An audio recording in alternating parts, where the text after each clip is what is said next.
mabasa sa Proving the Truth of Our Catholic Faith nga sumala sa giingon ni Saint Anne Catherine Emmerich. Aningon siya nga kailangan mabasa kita sa magisterium. Nya na ko'y mabasa diri nga unsa gyoy mga dokumento yun nga lig-on yun kaayo nga gikan gyud sa Ordinary Magisterium. Nya atong himbawaan kaning Ordinary Magisterium man mga panudlo sa mga bishop nga kasaligan nga di masayop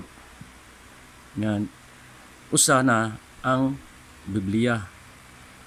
nga ang kanang Biblia deposit of faith guna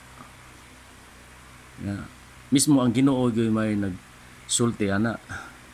mo na ang instrumento pagyud sa Ordinary Magisterium mo ni apel na ang mga catechisms and sermons, writing of the saints and fathers, certain Vatican document nya ang pinakasaligan pagyud nga mga dokumento sa magisterium mao nang extraordinary magisterium mao na pinakasaligan sad gihapon nga dokumento nga lig-on siyog ayo nga dokumento maning ini official Vatican or papal document nga mao gyud kasaligan igo na gyud kay na nga angayan gud na to nga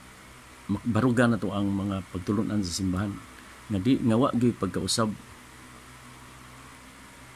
kay kanang Vatican document mao ng mga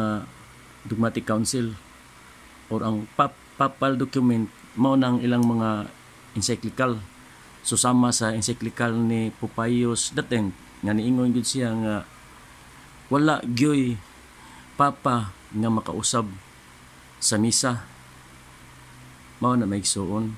mubis gyud sa pagtulunan gikan gyud sa mga magisterium.